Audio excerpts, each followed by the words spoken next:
من قبل، ہم نے ابراہیم علیہ السلام کو نبوت سے پہلے بھی فطرت کی بنیاد پر رشد، سمجھ اور بصیرت اور عقل عطا فرمائی۔ نبوت سے پہلے ہی انہوں نے اپنے دور کے جبر اور ظلم کو قبول نہیں کیا، ان کی فطرت میں اٹھان تھی، ان کی نشو و نمائی انسانی فطرت کے اصولوں پر تھی، اس لیے پہلے دن سے ہی اللہ فرماتے ہیں ان میں رشد اور ہدایت موجود تھی۔ طبی طور پر، فطری طور پر ان میں رشد اور ہدایت موجود۔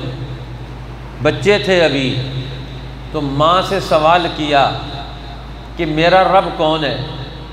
تو ماں نے کہا تمہارا رب تو میں ہوں، تمہیں دودھ دیتی ہوں، چیزیں دیتی ہوں، بولنے کی عمر کو پہنچے۔ انہوں نے کہا پھر آپ کا رب کون ہے؟ انہوں نے کہا تمہارا باپ، تمہارا ابو، وہ میرا رب ہے، وہ ہمیں گھر میں چیزیں لا کے دیتا ہے، سامان لا کے دیتا ہے۔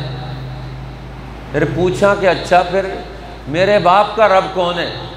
انہوں نے کہا اس کا رب نمرود ہے، جو اس کو چیزیں وسائل مہیا کرتا ہے۔ اب ابراہیم علیہ السلام کے والد نمرود کے مذہبی وزیر تھے، اس کے عبادت گاہوں کے، اور بتوں کا پورا نظام پوری مملکت میں ان کے گھر سے بت بن کر جاتے تھے، اور پوری دنیا میں قوموں کے اندر وہ بتوں کو خرید و فروخت سرکاری طور پر اس کا پورا نگرانی کا نظام، مذہبی بت پرستی کا پورا ڈھانچہ وہ ابراہیم علیہ السلام کے گھر سے چلتا تھا۔ آپ کے والد اس کے نگران تھے۔ اللہ نے اسی گھر میں ابراہیم پیدا کر دیا جہاں سے کفر اور شرک اور بت پرستی کا دور چلتا تھا۔ تو کہا پھر نمرود ہے تو نمرود کا رب کون ہے؟ ماں نے منہ پر ہاتھ رکھ دیا، خاموش ہو جاؤ۔ اگر نمرود کو پتہ چل گیا کہ یہ میری ربوبیت اور میری حکمرانی اور میرے بڑائی کے بارے میں سوال کرتا ہے تو یہ سوال کرنا جرم ہے یہاں، اس لیے اس دائرے میں تم نہیں داخل ہو سکتے، خاموش ہو جاؤ۔ لیکن جس طبیعت میں فطرت میں اٹھان ہو اس کو کون خاموش کرا سکتا ہے؟ اس کو کون دبا سکتا ہے؟ ابراہیم علیہ السلام بڑے دھڑلے کے ساتھ باپ نے بھیجا کہ جاؤ بت فروخت کر کے آؤ۔ اب بتوں کو فروخت کرنے کے لیے گئے تو ان کے پاؤں میں رسی ڈال کر گھسیٹتے ہوئے بازار میں لے کر جا رہے ہیں کہ جس نے نہ نفع دینے والے نہ نقصان دینے والے خدا خریدنے ہو، یہ میں لے کے جا رہا ہوں، خرید لو۔ لوگوں نے شکایت کی یہ تو تمہارا نالائق بیٹا ہے، یہ تو تیرا سارا کاروبار تباہ کر دے گا اور تیرے لیے تو بڑے مسئلے بن جائیں گے۔ کہ یہ تو میرے کاروبار کو کیوں تباہ کرنا چاہتا ہے؟ کہ میں کاروبار نہیں تباہ کرنا چاہتا، میں تو ان بتوں کی حقیقت قوموں کو سمجھانا چاہتا ہوں۔ ابھی نبوت نہیں ملی، اس سے پہلے ہی قرآن کہتا ہے وَلَقَدْ آتَيْنَا إِبْرَاهِيمَ رُشْدَهُ مِن قَبْلُ، ہم نے ابراہیم علیہ السلام کو رشد اور ہدایت دے دی پہلے سے ہی۔ اب کامیاب نسل وہ ہے جس کی نشو و نما اور اٹھان فطرت کے اصولوں پر ہو، وہ اپنے عقل اور شعور کا استعمال کرے، وہ اپنی صلاحیتوں کا استعمال کرے، وہ کسی دباؤ میں نہ آئے۔ آج ہماری نسلیں ذہنی اور عقلی طور پر وہ دباؤ میں، خواہشات کے دباؤ میں، ان کو نفسانیت کا غلام بنا دیا گیا۔ قرآن کہتا ہے ابراہیم علیہ السلام اللہ سے دعائیں مانگتے ہیں۔ یہ نسل نو کی تربیت کے لیے بڑے لوگوں کو اصول سمجھائے جاتے ہیں۔ رب ہب لی حکما والحقنی بالصالحین، ابراہیم علیہ السلام دعا مانگ رہے ہیں، اے میرے رب مجھے تو حکم کی صلاحیت عطا فرما، مجھے حکم عطا فرما۔ رب ہب لی حکما، جو چیز میرے سامنے آئے میں صحیح فیصلہ کر لوں یہ صحیح ہے یا غلط، یہ اچھی ہے یا بری، یہ میرے لیے مفید ہے یا نقصان دہ، یہ حکم کی صلاحیت پیدا ہونا، یہ ہماری نئی نسل کی سب سے بڑی خصوصیات میں سے ہے۔ جب ہم اسے تربیت دیں گے تو تربیت دینے کا مطلب کیا ہے کہ اس کے اندر اچھائی اور برائی کا فرق کرنا، یہ تمیز پیدا ہو جائے، یہ عقل پیدا ہو، یہ چیز غلط ہے اور یہ صحیح ہے۔ آج تک 75 سال ہو گئے اب پاکستانی قوم کو اچھے اور بروں کی تمیز ہی نہیں آئی۔ یہ ہمارے لیڈر اچھے ہیں، یہ ہمارے برے ہیں، کوئی پتہ نہیں چلا کس کو ووٹ دینا ہے، کس کا تعاون کرنا ہے، کس کی رائے ماننی ہے، کس کی بات قبول کرنی ہے۔ اور لیڈر بھی جھوٹے، صبح اور بیان دیتے ہیں، شام کو اور بیان دیتے ہیں۔ اب قوم کون سے بیان پر اعتماد کرے؟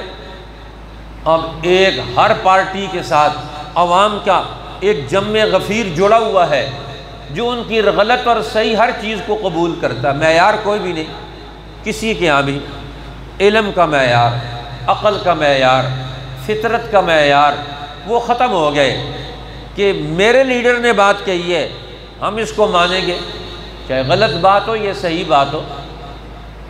قرآن معیار پیش کرتا ہے انبیاء علیہ السلام کا، رب ہب لی حکمن، اے اللہ مجھے حکم عطا فرما، یہ حکم کی صلاحیت مل جائے۔ قرآن نبیوں کے بارے میں بھی یہی کہتا ہے وَآتَيْنَاهُ الْحُكْمَ صَبِيًّا، حضرت یحییٰ علیہ السلام فرمایا ہم نے بچپن میں ہی ان کو حکم کی صلاحیت عطا کر دی، وہ حکم لگانے کی اہلیت پیدا کر لیتے ہیں۔ آج ہمارے یہاں حکم دینے والے، فیصلہ کرنے والے لوگ، ان کو یہ صلاحیت مل جائے کہ وہ عقل اور علم کی بنیاد پر انسانوں کی ترقی کا حکم تلاش کر کے لے کر آئیں۔ وہ حکم کون سا ہے؟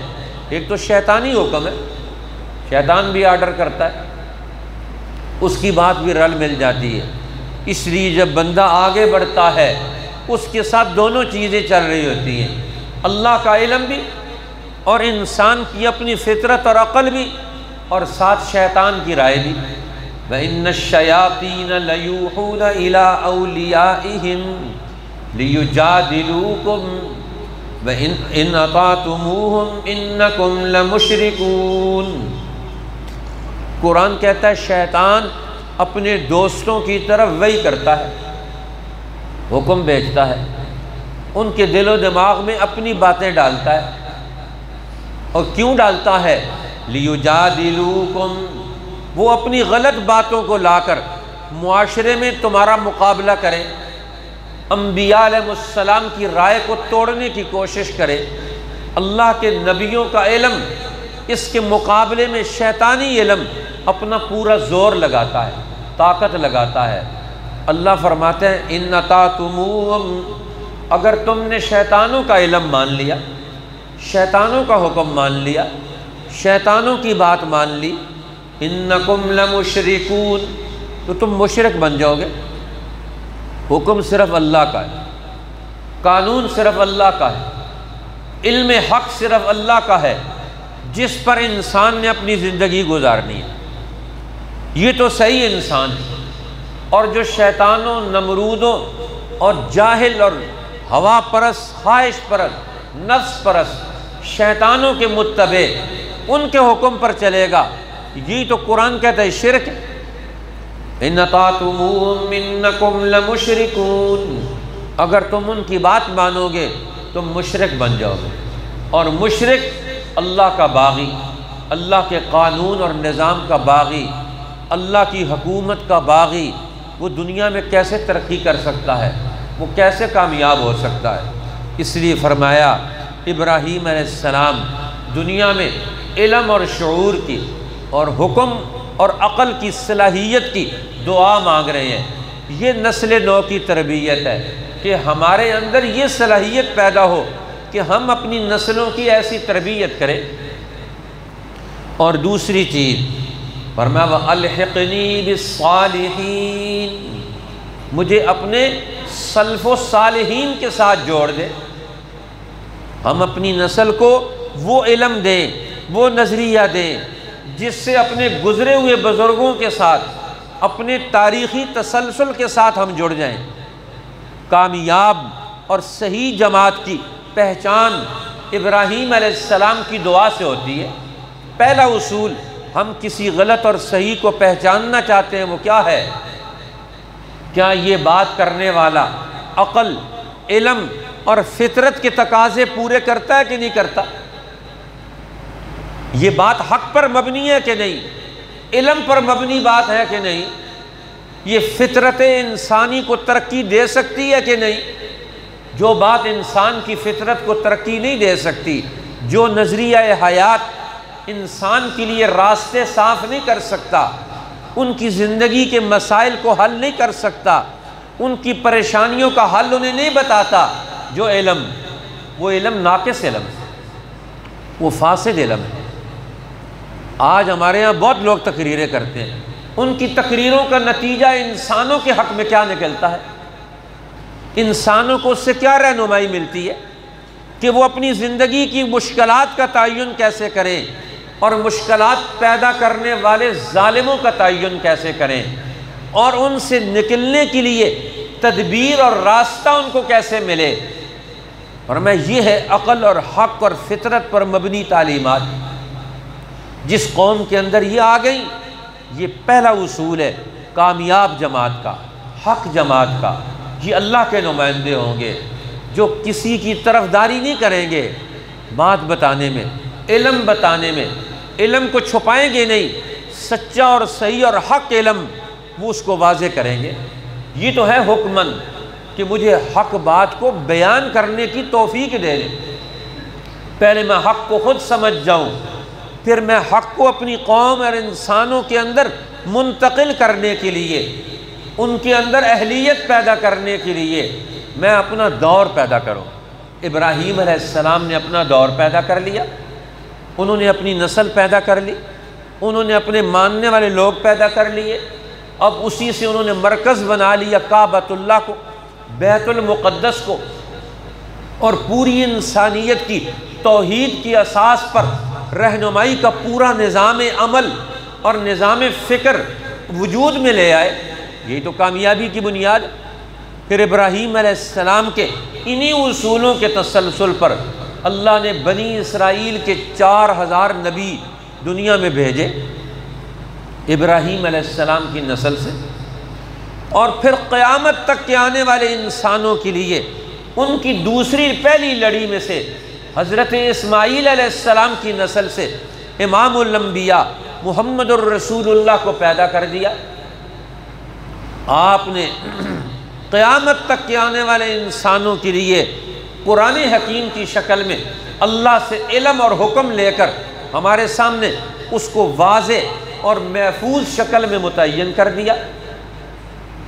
اب ہر موڑ پر ابراہیم علیہ السلام کو آنے والی نسلوں کے لیے یہ فکر ہے یہ کیسے آگے بڑھیں گے، لہٰذا دوسرا اصول ہے وَأَلْحِقْنِي بِالصَّالِحِينَ، ہمیں صالحین کے ساتھ ملا دے۔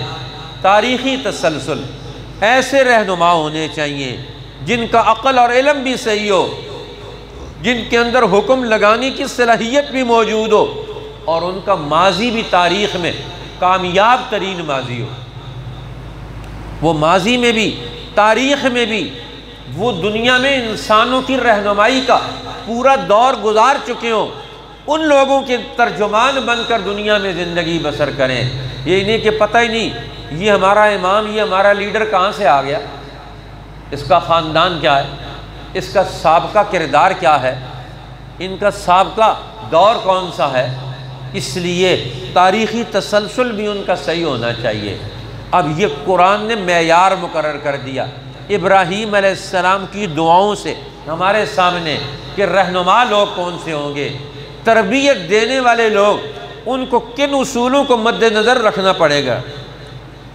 پھر ابراہیم علیہ السلام اگلی دعا مانگتے ہیں وَاجْعَلْ لِي لِسَانَ صِدْقٍ فِي الْآخِرِينَ، اے اللہ مجھے سچ کی زبان بنا دے پیچھے رہنے والے لوگوں میں۔ اب پیچھے رہنے والے لوگوں میں میں زبان بن جاؤں، سچ کی زبان بن جاؤں، میرے وجود سے، میرے تذکرے سے، میرے عمل سے، میری محنتوں سے پیچھے آنے والے لوگوں میں سچائی کا دور وجود میں آئے۔ وَاجْعَلْ لِي لِسَانَ صِدْقٍ، مجھے زبان بنا دے سچائی کی، کہ میرا نام لیا جائے، میری سنت زندہ کی جائے، میرے علم کا، میری ملت کا تذکرہ کیا جائے، اور وہ دنیا میں سچائی کی ترجمان بن جائے۔ اب ہر نبی آ کر ابراہیم علیہ السلام کی ملت کو زندہ کرنے کا حکم دیتا۔ اب ملت ابراہیمی کے اصول کیا ہے؟ توحید کا اصول ہے۔ ان کا اصول کیا ہے؟ معاشرے میں انسانوں میں وحدت اور مساوات اور اتحاد کا اصول ہے۔ ابراہیم علیہ السلام کی ملت کا اصول کیا ہے؟ اللہ جل شانہ نے ان کو نعمتوں کا استعمال کرنا اور اس کے استعمال کرنے کے بعد شکر بجا لانا، یہ اصول سمجھایا کہ ہر نعمت کا استعمال کیسے کرنا ہے۔ نعمتوں کا تعین کروایا، نعمتوں کا استعمال کروایا، نعمتوں کے استعمال کا طریقہ کار بتایا۔ اسی طرح اللہ جل شانہ نے ان کے اندر وسعت پیدا کروائی، سماحت، ان کے اندر سماحت کا اصول ہے کہ وہ ہر برائی سے نفرت کرتے ہیں، ہر اچھائی اور سخاوت اور نفع والا عمل جو انسانوں کے لیے اسی کو قبول کرتے ہیں۔ اب ابراہیم علیہ السلام وہ جہاں بھی جاتے تھے وہ اپنی بکریوں کا ریوڑ ساتھ لے کر جاتے تھے۔ سفر کرتے ہیں، بکریوں کا ریوڑ ساتھ ہوتا ہے، اور اپنے خاندان، قبیلہ، اپنے دوست احباب وہ بھی ساتھ ہوتے ہیں۔ جدھر جاتے ہیں تعلیم گاہ قائم، تربیت گاہ قائم ہے، ساتھ ساتھ رہتے ہیں۔ جہاں جس علاقے میں جاتے ہیں اس علاقے میں کچھ مہینے پڑاؤ کرتے ہیں، اور جنگل میں آبادی سے باہر جا کر وہاں جگہ بناتے ہیں، لیکن اجازت کے ساتھ اس علاقے کے لوگوں، وہاں اس علاقے میں جو لوگ موجود ہیں، ہم کچھ دن قیام کریں گے، آپ کی اس جگہ کو ہم اپنی رہائش کے لیے، اپنے جانوروں کے لیے استعمال کریں گے۔ اب ایک علاقے میں ابراہیم علیہ السلام پہنچے، اس علاقے کے سردار سے کہا کہ ہم اس علاقے میں آپ کی آبادی سے باہر کچھ دن پڑاؤ ڈالیں گے، قیام کریں گے۔ انہوں نے کہا ٹھیک ہے آپ کر لیں۔ انہوں نے کہا ایسے نہیں، آپ مجھے اس زمین کو استعمال کرنے کے لیے اجازت نامہ لکھ کے دیں۔ ان سے اجازت نامہ لکھوایا، اور اگر کوئی کرایہ لینا چاہتا ہے تو اس کو کرایہ دیتے، اس کو خرچہ دیتے۔ اب ان کے خاندان میں بھی سخاوت، حضرت سارہ پہلی بیوی حضرت ابراہیم علیہ السلام کی، جن کے بطن سے اللہ نے ان کو اسحاق علیہ السلام بعد میں عطا فرمائے، ایک دفعہ پریشان بیٹھی ہوئی، پوچھا پریشانی کیا ہے؟ کہنے لگی پریشانی یہ ہے کہ میرا ریوڑ بکریوں کا بہت زیادہ بڑھ گیا ہے، اب میں چاہتی ہوں کہ میں اس کو صدقہ اور خیرات کروں، میں اس کو ضرورت مند انسان ان میں ان کو تقسیم کروں۔ اب اپنے مال اور گلہ بانی کے نگران ابراہیم علیہ السلام کے صحابی جو ان کی ڈیوٹی اور ذمہ داریاں ادا کرتے تھے ان کو بلایا اور فرمایا یہ ہمارا گلہ، یہ ہمارا ریوڑ بہت زیادہ بڑھ گیا ہے، لہذا اب اس کو تقسیم کرو، صدقہ کرو، خیرات کرو۔ آج تو مسلمان زکوٰۃ بھی نہیں نکالتے، ہمت ہی ختم ہو گئی، مال خرچ کرنے کی ہمت ہی نہیں ہے۔ یہ نبیوں کا خاندان ہے، جو امت پر، انسانوں پر مال خرچ کرنا اس کی ہمت اور جرت رکھتا ہے۔ یہ تربیت کرنے والے لوگ، خالی خولی باتوں سے تو تربیت نہیں ہوگی، کو مال خرچ کرنا پڑے گا، کسی کو کوئی چیز دینی پڑے گی، کسی کا کوئی لحاظ رکھنا پڑے گا، کسی کو پانی پلانا پڑے گا، کسی کو شربت دینا پڑے گا، کسی کو کوئی چیز دینی پڑے گی۔ اب ایسے تو نہیں ہو سکتا۔ اب جو آئے گا آپ کے پاس تربیت کے لیے تعلق رکھے گا، اس پر کچھ خرچ تو کرنا پڑے گا، لہٰذا اپنے انتظامات بھی کرتے ہیں اور خرچ کرنے کی ہمت اور جرأت بھی رکھتے ہیں۔ غزوہ حنین میں ایک دیہاتی آیا، ایک دیہاتی سردار، اس نے کہا یا رسول اللہ مجھے ضرورت ہے، مجھے اب عربوں میں، عرب کے علاقے میں سب سے بڑا مال ریوڑی ہوتے تھے، بھیڑ بکریاں اور اونٹ۔ آپ نے فرمایا اس کو 100 اونٹ دے دو۔ وہ آیا پھر کہنے لگا مجھے اس سے بھی زیادہ ضرورت ہے۔ آپ نے فرمایا اس کو 100 اونٹ اور دے دو۔ وہ پھر آیا تیسری بار کہ یا رسول اللہ مجھے اس سے بھی زیادہ ضرورت ہے۔ آپ نے فرمایا اس کو 100 اونٹ اور دے دو۔ اب وہ 300 اونٹوں کا ریوڑ لے کر اپنے علاقے میں گیا۔ لوگوں نے اس سے پوچھا کہ تو کہاں سے آیا ہے، کہاں سے آیا ہے؟ اس نے کہا میں ایسی شخصیت سے مل کر آیا ہوں جو دنیا کا حکمرانوں جیسا حکمران نہیں، دنیا کے مالدار لوگوں جیسا مالدار نہیں، دنیا کے تاجروں جیسا تاجر نہیں، دنیا کے سرداروں جیسا سردار نہیں، جس کو مال خرچ کرنے کا خوف ہی نہیں ہے، جو دینے میں کسی قسم کی ہچکچاہٹ ہی نہیں رکھتا۔ میں تو اس کے پاس سے آیا ہوں اور وہ مجھے تو سچے اور اللہ کے سچے نبی لگتے ہیں، اور سچے نبی ہیں اللہ کے، جس کو مال خرچ کرنے کا خوف ہی نہیں ہے۔ آج ہر آدمی کو مال جمع کرنے کا شوق ہے، مال خرچ کرنے کی ہمت یہ اللہ کے نبیوں میں ہوتی ہے، یہ نبیوں کے قرب میں بیٹھنے والے، ان کے اندر یہ ہمت ہوتی ہے کہ وہ اپنا مال خرچ کر لیں اور اس کی پرواہ بھی نہ کریں ان کو۔ وہ کہتے ہیں مولانا عبید اللہ سندھی رحمۃ اللہ علیہ، وہ کسی سفر پر روانہ ہونے لگے اور لاہور ریلوے اسٹیشن سے کسی علاقے کی طرف جا رہے تھے، تو ان کے پاس جو پیسے تھے، ایک آدمی آیا ضرورت مند مانگنے والا، تو انہوں نے جیب سے پیسے نکالے، سارے دے دیے۔ 7 شاگرد تھے، انہوں نے کہا حضرت آپ نے تو سفر پر جانا ہے، سارے پیسے آپ نے یہیں خرچ کر دیے، اگلے سفر کا نظام کیا ہوگا؟ انہوں نے کہا جس نے پہلے نظام کیا تھا اگلے سفر کا بھی کر دے گا، پریشانی کی کیا بات ہے؟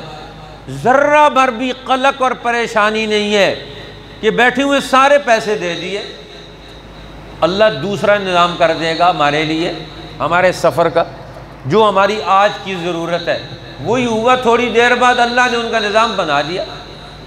اب جس کو اپنے موجود پیسوں پر وہ خرچ کرنے کے حوالے سے ہمت اور جرأت پیدا ہو، فرمایا ملت ابراہیمی سے بنیادی تعلق رکھنے والے لوگوں کا یہ بھی ایک بنیادی اخلاق اور کردار ہے، ان میں سماحت نفس ہوگی، کبھی اپنے نفس کے دباؤ میں بھی نہیں آئیں گے، اپنے نفس کی خواہش کے دباؤ میں بھی نہیں آئیں گے کہ یہ مال خرچ کر دیں گے پھر کیا ہوگا۔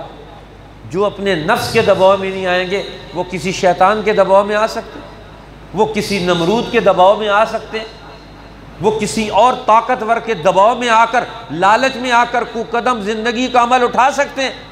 آج ہماری پوری زندگی دوسروں کے دباؤ کے ماتحت ہم اپنے بچوں کی تربیت کر رہے ہیں۔ امریکہ کا دباؤ ہے، یہ تعلیمی نظام ہوگا، یہ برطانیہ کا دباؤ ہے، یہ فلاں کا نظام ہوگا، یہ سعودی حکومت کا دباؤ ہے، آپ کو یہ قانون نافذ کرنا پڑے۔ پاکستان کے حکمران، اب تو یہ اخباروں میں ساری چیزیں اوپن ہو گئی، اب ہر چیز ہمارے یہاں قانون طے ہوتا ہے، یہ دوسروں کے دباؤ پر طے ہوتا ہے۔ اللہ کے نبی آ کر ایسا کلمہ توحید پڑھاتے ہیں، اللہ کے سوا کسی کا دباؤ قبول نہ۔ کلمہ پڑھنے والا وہ کلمے کے دباؤ کے بغیر کسی اور کے دباؤ کو قبول کر کے اپنی زندگی کی بنیاد رکھے گا۔ ابراہیم علیہ السلام کی تربیت کا پہلا اصول ہی یہی ہے۔ آج ہم مسلمان نام کے رہ گئے ہیں، کلمہ پڑھتے ہیں، دباؤ دوسروں کو قبول کرتے ہیں۔ وہ کلمہ پڑھ کے، کلمہ نہیں پڑھتے تھے، بتوں کے دباؤ میں فیصلہ کرتے تھے۔ آج ہم کلمہ پڑھ کے زندہ بتوں کے دباؤ میں فیصلہ کرتے ہیں۔ توحید کا عقیدہ کہاں چلا گیا؟ اس لیے مسلمان کا عقیدہ آج کل ہاتھ میں ہے یا جیب میں ہے، دل کے اندر نہیں رہا، دماغ کے اندر نہیں رہا۔